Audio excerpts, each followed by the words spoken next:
Tu vas où avec les téléphones? Oh, moi, on peut m'appeler, non? Mais non, tu es en pleine interview, tu prends le téléphone, toi aussi. Tu le gardes avec toi? Tu veux que je donne à mon manager? Manager, Manager. il sera vu à la télé. Hein. Les managers n'aiment pas être vus. Ce sera sans filtre. Toi-même, tu l'as dit dans le teaser. Tout à fait. C'est ouvert le samedi, comme invité, Ida Moulaka.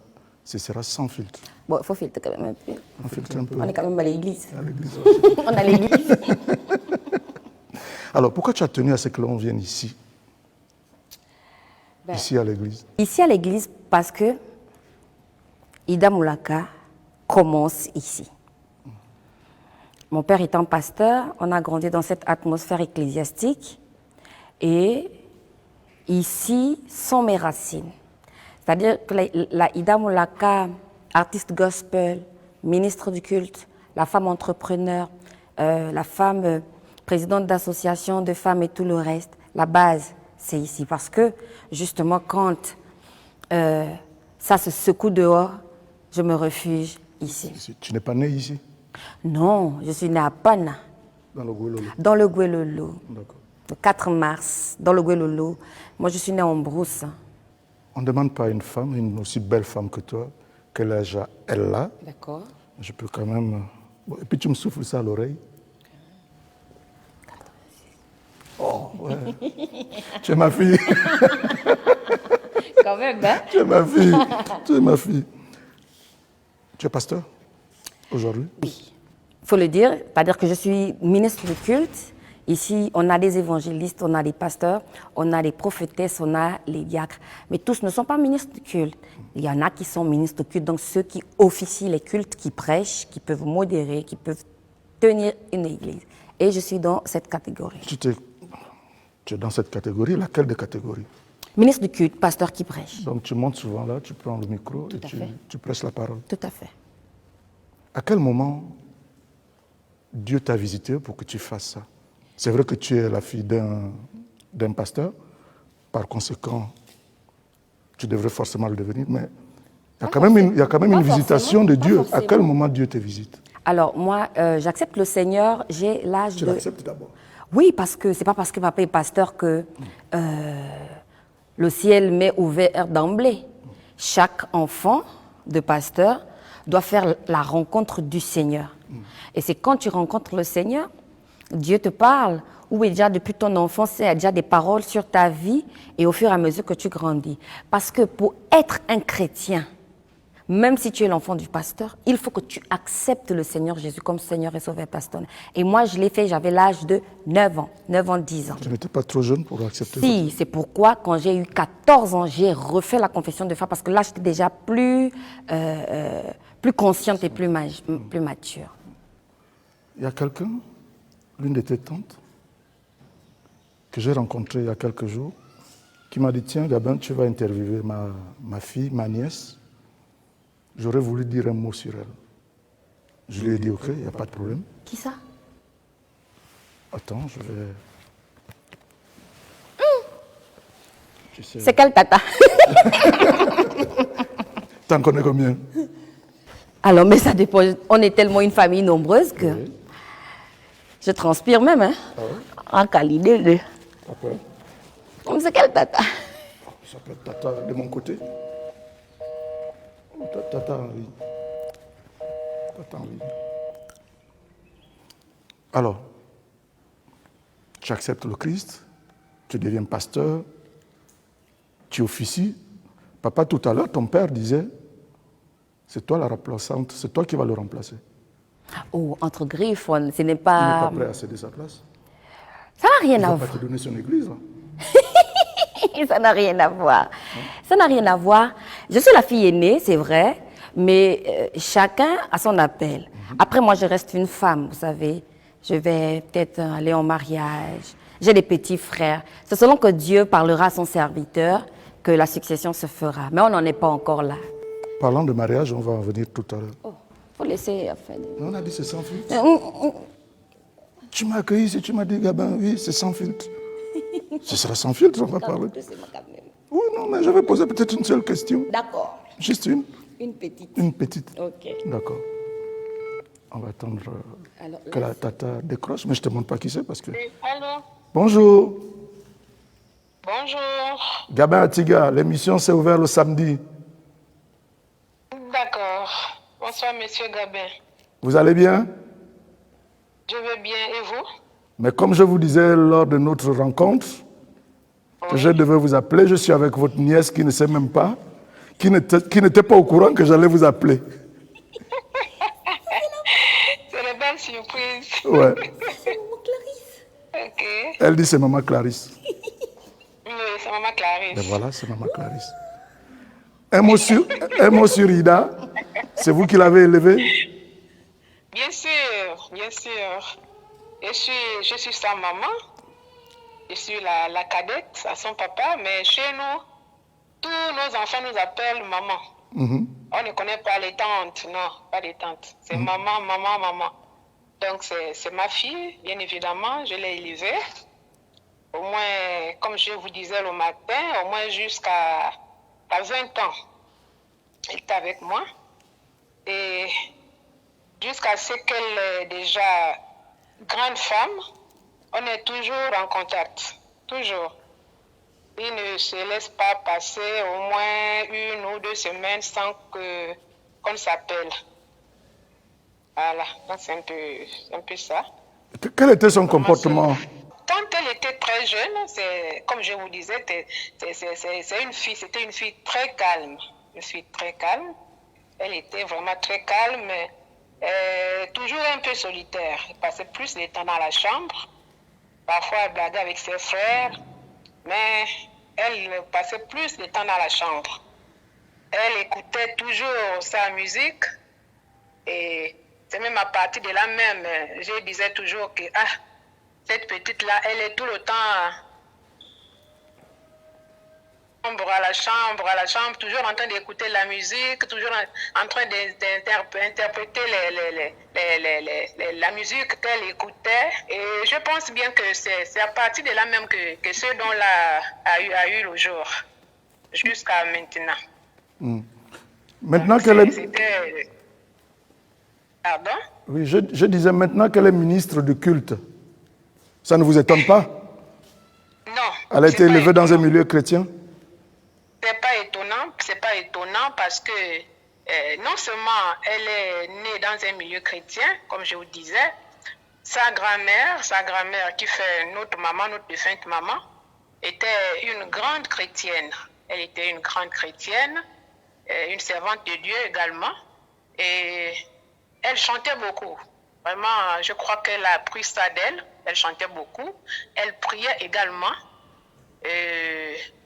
Vu que son papa aussi, l'archevêque Jean-Baptiste Moulaka, que vous connaissez, un grand homme de Dieu, l'a élevé également dans le ministère.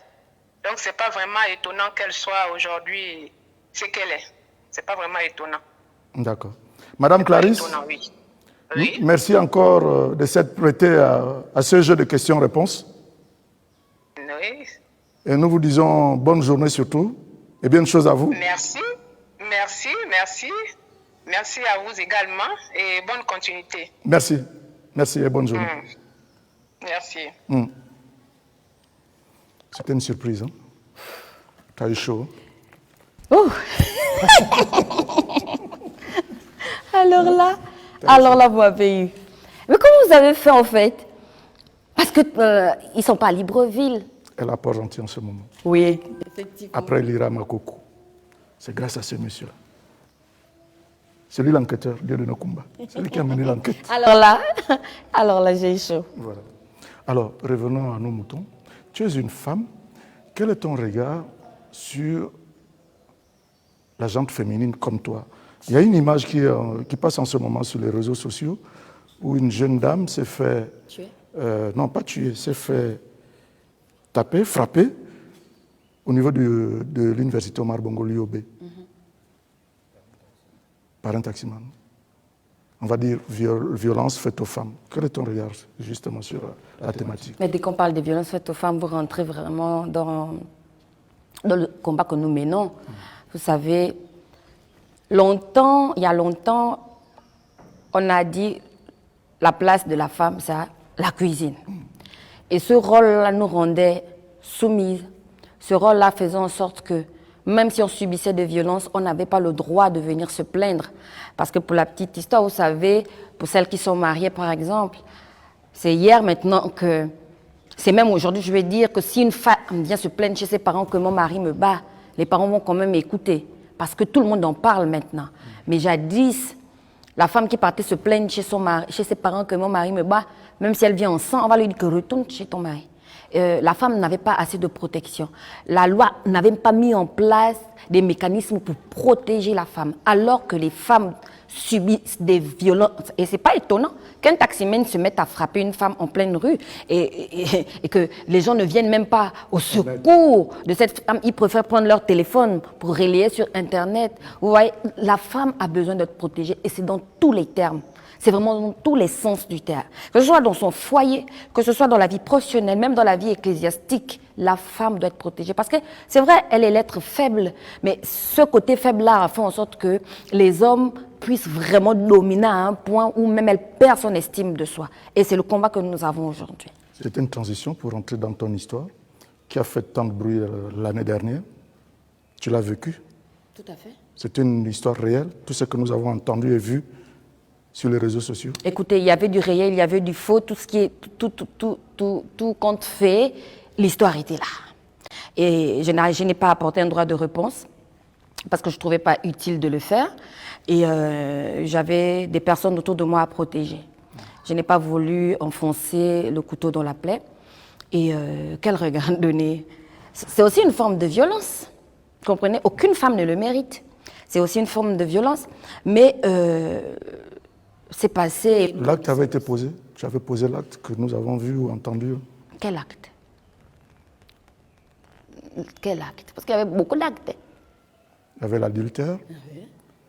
Il y avait Que là, c'est n'importe quoi. Il y avait l'adultère. Le reste, là, bon. Il y avait l'adultère. Dieu est fidèle. Dieu est fidèle. Mais si je peux juste dire quelque chose, c'est que, vous savez, on a dit c'est sans filtre.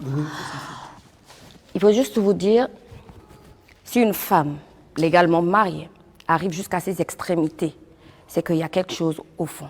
Mais le fond là n'est pas important, n'est plus important aujourd'hui. Ce qui a été fait, ce qui a été dit. Aujourd'hui, nous avançons. Ça s'est passé l'année dernière ou il y a 2 ans, 3 ans? Écoutez, il y a longtemps que ça s'est passé. Pourquoi c'est juste l'année dernière que c'est ça? Posez-vous la question. C'était un coup monté? Les ateliers d'Ida. Encore une autre transition pour aller à tes ateliers. Oui, mais avant que d'aller à nos ateliers, je voulais préciser quelque chose parce que lorsque j'étais en train de dire que je suis un ministre du culte, les gens pourraient penser que c'est parce que je suis la fille du pasteur que automatiquement je suis devenue ministre du culte. Vous savez, dans le monde ecclésiastique, c'est une école et vous devez gravir les échelons avant d'arriver ministre du culte. Donc j'ai gravi ces échelons. J'ai commencé d'abord chez les chantres. Après chez les chantres, j'étais responsable du département jeunesse. Et ça sont des classes d'apprentissage à la parole de Dieu. Parce que quand vous êtes leader des jeunes, vous devez prêcher, vous devez enseigner les jeunes. Et quand vous avez fini, c'est-à-dire que ce sont vous montez, on commence à vous mettre, vous êtes modérateur. Vous êtes modérateur quand on voit que vous avez déjà la parole assez facile et tout, on vous envoie à l'école. Et c'est après. Donc, Ida a fait l'école. Bien sûr, c'est après l'école qu'on vous ordonne, selon le titre que Dieu aura mis à son serviteur. Donc, vous avez entendu, on n'a pas brûlé les étapes pour brûlé. être ministre du culte. Je n'ai pas brûlé. Ida, Oui. de ce pas, nous allons nous rendre à tes ateliers, ce qu'on appelle les ateliers d'Ida. Les ateliers d'Ida. Et tu vas nous dire ce que c'est les ateliers d'Ida. D'accord. Et nous parlerons aussi de la musique. Tout à fait. On y va? On y va.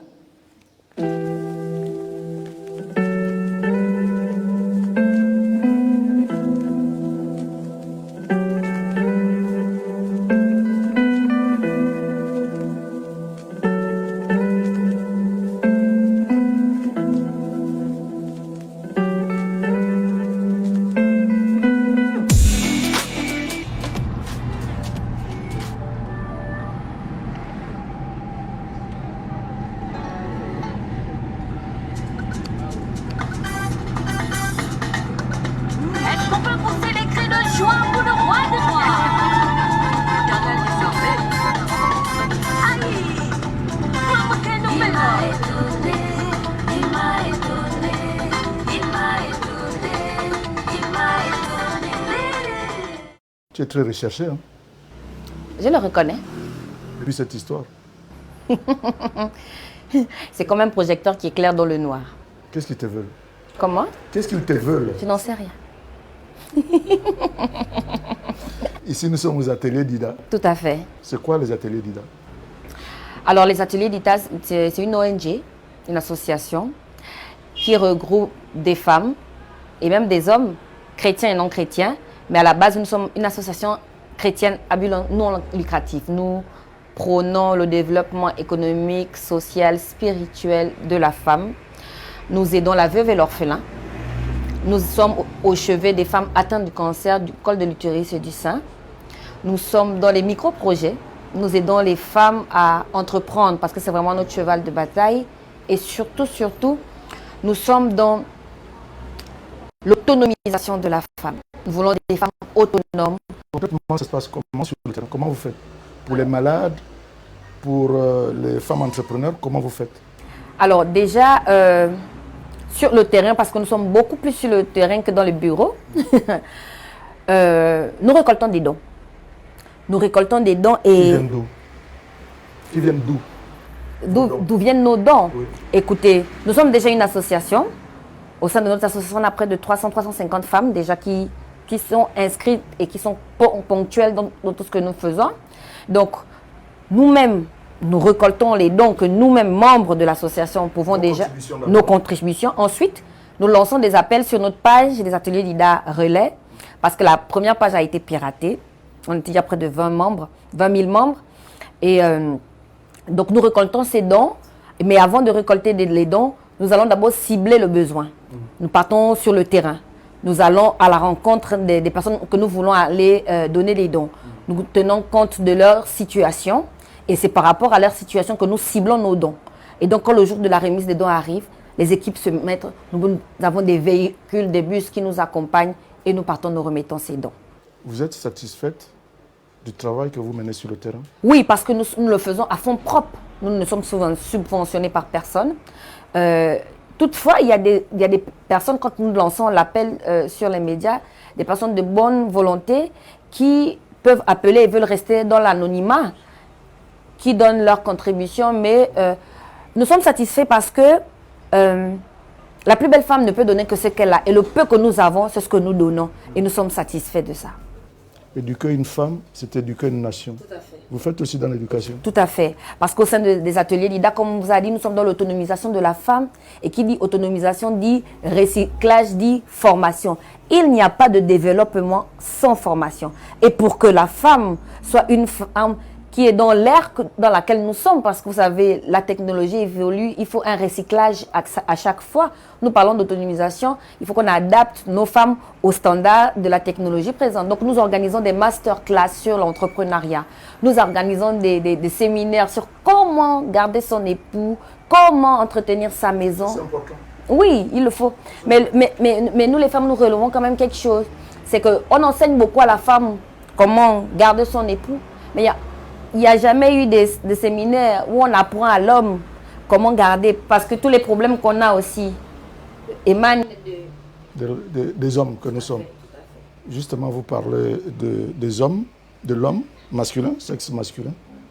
Quelle est la place de l'homme au sein de votre association? Apparemment, vous êtes féministe, vous vous battez beaucoup plus pour les femmes, mais pas pour les hommes.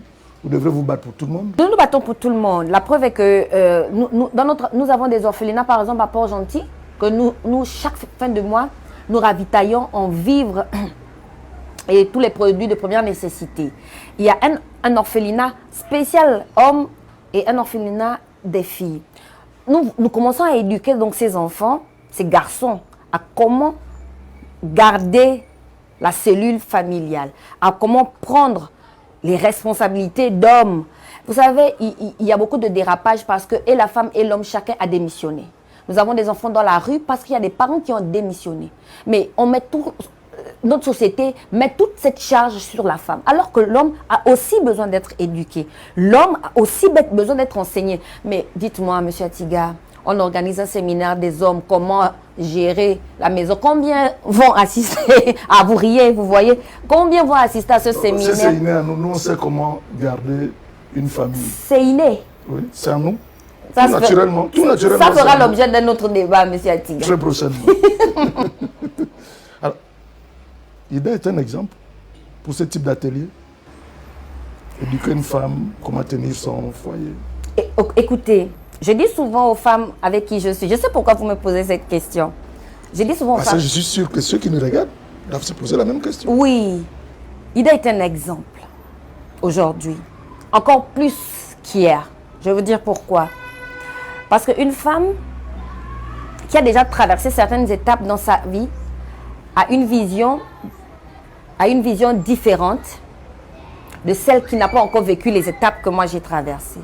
Avec du recul, je peux dire à une petite sœur qu'écoute, le chemin que tu es en train de vouloir emprunter est un mauvais chemin. Je le dis en connaissance de cause. Aujourd'hui, je suis un modèle pour certaines femmes qui ont vécu le genre de situation que j'ai vécu et qui n'ont pas pu se relever, qui n'ont pas eu la force de se relever. Et beaucoup me disent, maman Ida, comment tu as fait? Et c'est le comment j'ai fait là que je leur apprends aujourd'hui. Tu es exceptionnel, Ida. Merci beaucoup. On va terminer par la musique. Tu viens de sortir un album. C'est quoi? Restauration. Pourquoi restauration? La restauration parce que, comme je le dis partout où je passe, Dieu m'a enlevé d'un endroit à un autre. Et au milieu là, il a fait un travail qui fait de moi la femme forte que je suis aujourd'hui. Restauration parce que tu étais tombée et tu te relèves. Restauration parce que je suis tombée et je me suis relevée. Restauration parce qu'il y a des paramètres de ma vie qui l'a transformée. Restauration parce qu'aujourd'hui, ma vision de la vie est différente de celle que j'avais hier. Combien de titres dans l'album? Alors dans cet album, vous allez trouver 5 titres. 5 magnifiques. Bien sûr, tout à fait. Tout à fait. Donc dans ce merveilleux album, vous avez 5 titres. Vous avez Restauration, Inongo. Je suis Lazare. Je suis Lazare. C'est qui Lazare? Moi. C'est moi Lazare. Lazare au féminin. Les gens n'ont pas compris. Ceux qui lisent la Bible connaissent l'histoire de Lazare. Ceux qui lisent la Bible connaissent l'histoire de Lazare. Et Lazare était mort. Et Jésus est venu. Jésus n'est pas venu le jour qu'il était mort. Jésus est venu quand la situation était déjà chaotique. Jésus est venu quand la situation sentait déjà. Tout le monde pouvait humer l'odeur du corps de Lazare. Et puis Jésus vient et dit à Lazare, Lazare, sors. Et Lazare sort de son tombeau avec l'odeur qu'il avait, avec tout ce qu'il avait, les bandes. Et Jésus dit, déliez-le. Et ensuite, Lazare est parti. Et ça ressemble un peu à mon histoire, ça ressemble un peu à ma vie. Vous savez, c'est au moment où ça a été boum. Au moment où les gens s'y attendaient le moins. J'ai rené de mes centres comme un phénix. Ida, merci d'avoir accepté notre interview. Merci beaucoup. Très prochainement, j'espère que l'on se reverra sur d'autres sujets. Tout à fait. On regarde ces clips, on se sépare. Tout à fait. Le titre du clip qui va passer, c'est Témoignage. À très bientôt. À très bientôt. Est-ce qu'on peut pousser les cris de joie pour le roi des rois, l'Éternel des armées? Aïe, maman que nous mêlons.